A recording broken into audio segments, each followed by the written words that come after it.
एक छत के नीचे कई तरीकों से बच्चों की नींव को मजबूत करने का काम होता है। यहाँ ये दीपालय संस्थान है जो पिछले 35 सालों से गरीब बच्चों को शिक्षा देने का काम कर रहा है।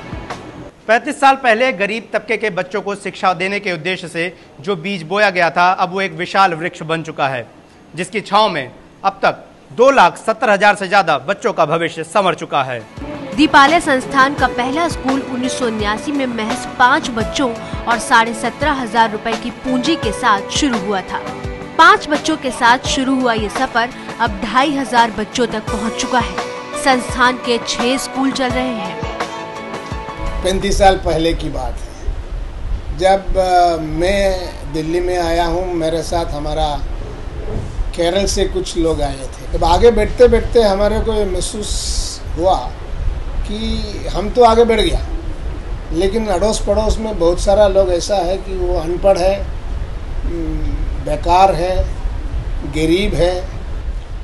एक सोच आया है कि हम लोग केरल से 3,000 दूर आकर के दिल्ली में बसा हुआ है, दिल्ली के लोगों के बीच में रह रहा है, लेकिन हम दिल्ली वाले के लिए क्या कर रहे हैं? हम भी वैसे ही अपने लिए कुछ कर रहे हैं। खास बात यह है कि इन स्कूलों में फॉर्मल एजुकेशन के साथ साथ मानसिक और शारीरिक रूप से कमजोर बच्चों को शिक्षा के जरिए मुख्य धारा से जोड़ने का सराहनीय काम किया जा रहा है।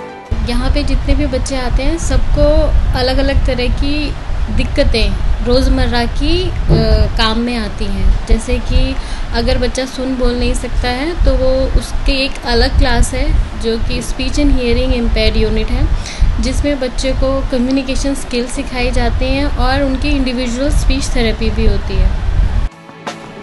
18 साल के बच्चों को वोकेशनल ट्रेनिंग के जरिए उन्हें काम करने के लिए ट्रेनिंग दी जाती है। देश में गरीबी के चलते अशिक्षा इतनी ज्यादा है कि गरीब तबके के 11% बच्चे रोजी रोटी जुटाने के चलते स्कूल का मुंह तक नहीं देख पाते। 20% बच्चे घरेलू मदद और करीब 5% बच्चे अभिभावकों के स्कूल की फीस नहीं भर पाने की वजह से शिक्षा से दूर हो जाते हैं। इन सब के बीच दिल्ली की एक संस्था झुग्गी झोपड़ियों में रहने वाले इन बच्चों को शिक्षा देकर न सिर्फ इन्हें सम्मान से अच्छी जिंदगी जीने के काबिल बना रही है, बल्कि बेहतर समाज बनाने की दिशा में बड़ा योगदान भी कर रही है।